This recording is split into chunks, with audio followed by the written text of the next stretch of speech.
Welcome to Art Future of the World Season 2. Last episode, peace was almost formed.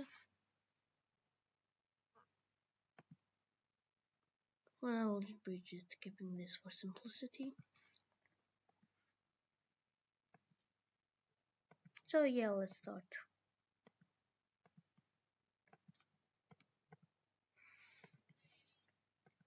Iran has basically left the war. This protest is actually very successful in taking over Afghanistan.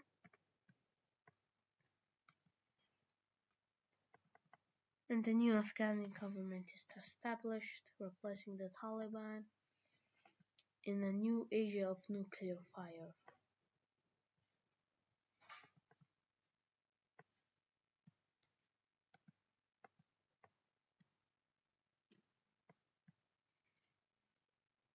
The Assyrian conflict gets resolved in a Turkish victory. Due to the betrayal.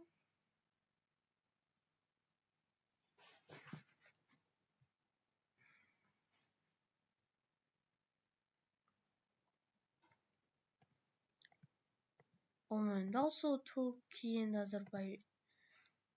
Also Azadistan forms as a semi-independent nation, and the Assyrians get a big chunk of it.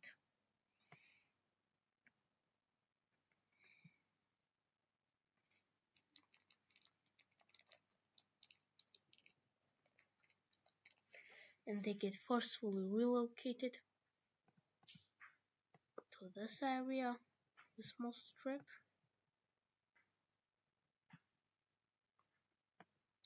The Ilam is also formed, and the rest becomes an irradiated Persian Empire or Rome state that is trying to recover not from its failures but from its other regime's failures and the nuclear war, which causes nuclear winter.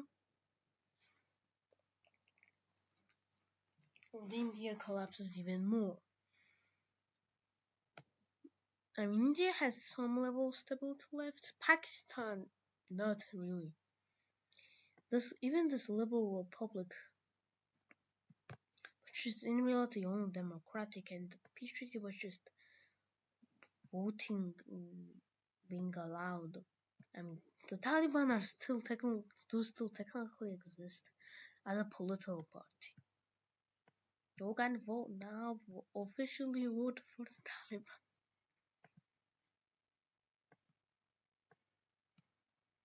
But in the first elections, the Nationalist Party took over. They invaded the nuclear wastelands, and at first they captured this, but realizing that they could basically capture infinite amounts of land for security, they would establish the new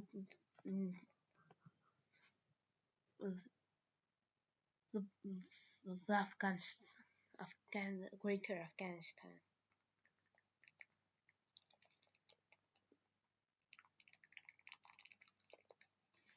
But eventually some stability would be formed, especially in China, which only one city got nuked.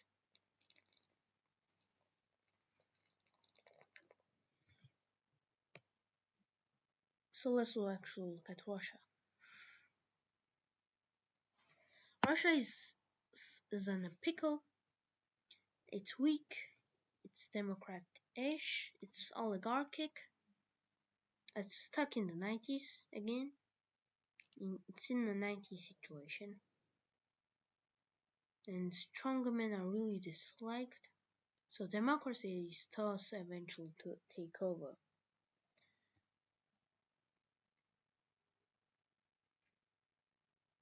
But they were going to focusing down south here. Here, like, there are gonna be a lot of civil wars, and okay, I think I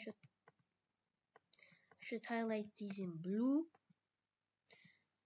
because of today we're going to talk about these these like army like Islamists in Africa. These are going to be a huge part.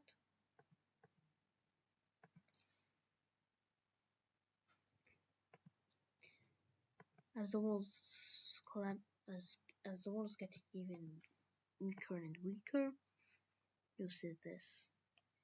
Now the Islamists actually got pretty weaker as it's getting pretty weak, especially in Niger.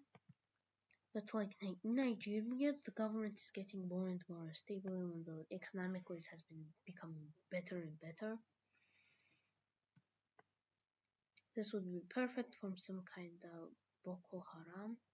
So they basically move into Lake Chad and conquer Chad's capital. Chad collapses. Chad, by the way, is actually not a good place to live in. So we have this.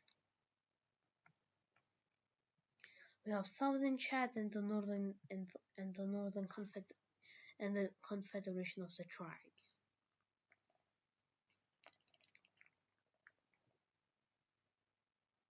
Libya collapses, split between Cyrentia and Tripolitania.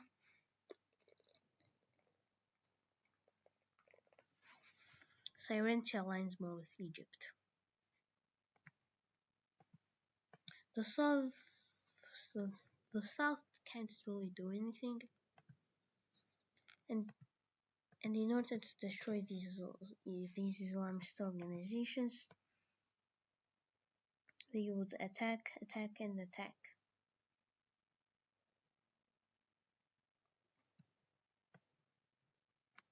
Move more. Eventually, Boko Haram is eliminated, and some pockets are destroyed in Nigeria, but the sheer expense causes Nigeria to collapse.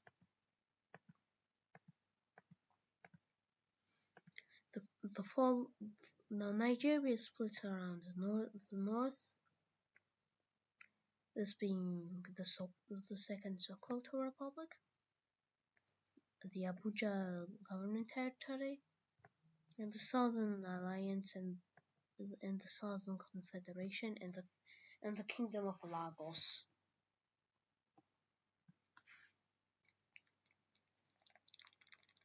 While the rest become and basically a rogue mercenaries.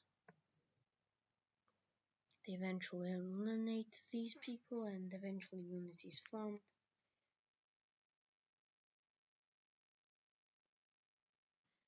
And this would actually cause the unity of the West African Union. It would be an alliance of these countries. The rest would be allied with the West African Union.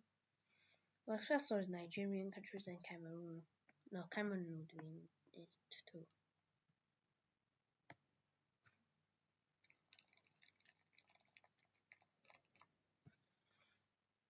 This war would make Europe a very big thing, and America would be forced once again to focus inward. But for now, economic shortages are restarting, and once in a generation crash again multiple times. The American economy has collapsed. The collapse rate is going faster and faster. Like once in to a decade collapse to basically a 2-year collapse, and no matter the administration, just everybody's is poor now. We'll expect for them, and even the rich are getting poorer and poorer. So America collapses. A lot of countries and it splits in the Civil War.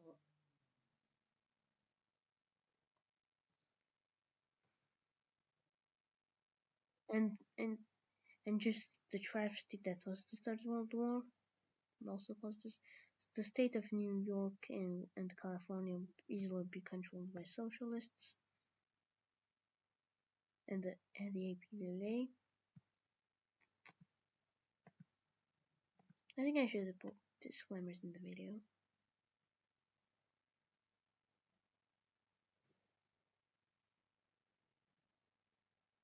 After that, so they could take over these areas. A new faction would arise that would mainly be people that don't like where it's going, mainly farmers. They take over a lot of this area. We'll expect for Denver, which is basically which isn't Denver the capital of the world. They mainly control the Midwest and the Great Plains territories, underpopulated population, but great advantage in a long-term civil war.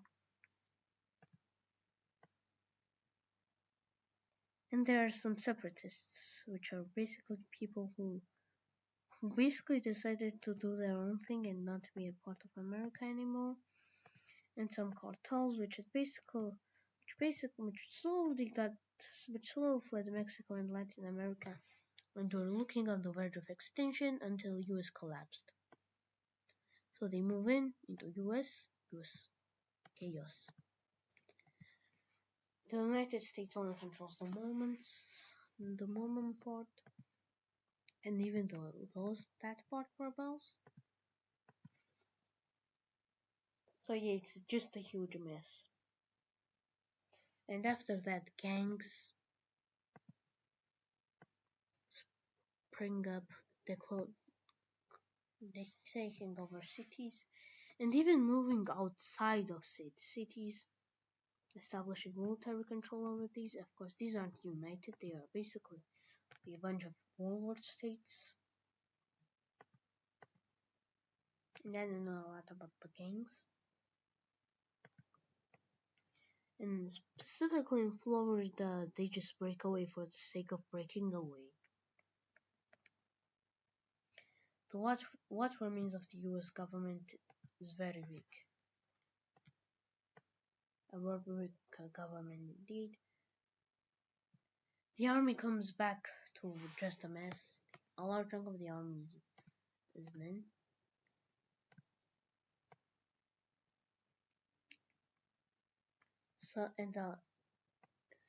So they decide to have a mutiny and declare their own faction, the Military Alliance. They are able to invade California, but not Portland territory, as that's too inaccessible politically. Eventually, they just occupy the two cities, Portland and Seattle. The rest is pretty easy, and the California Cascadia commune is eliminated. Then they quickly move into the cartels. The cartels absolutely surprise them, but the US has experienced a lot of it. Then they move into Las Vegas, and there they just do a bunch of gambling and plundering. Well, the US government has just a bunch of some garrison, and basically that's it. The socialists in the West decided to take over the capital, the Washington D.C., and the US fragments. Eventually, a bunch of factions appear. This, of course, includes the South, which breaks away. The center basically just unites with the Midwest, while the rest, just mainly the more urbanized and coastal parts, become affiliated with the socialists.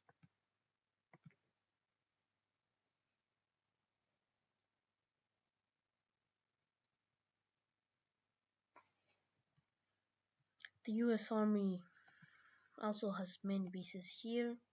They decide to use those bases not in the American Civil War, but an invasion of Cuba.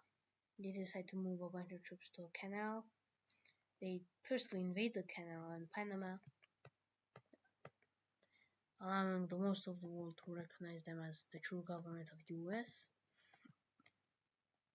And then they move into Miami. They capture Miami. They move into Florida. They capture Florida.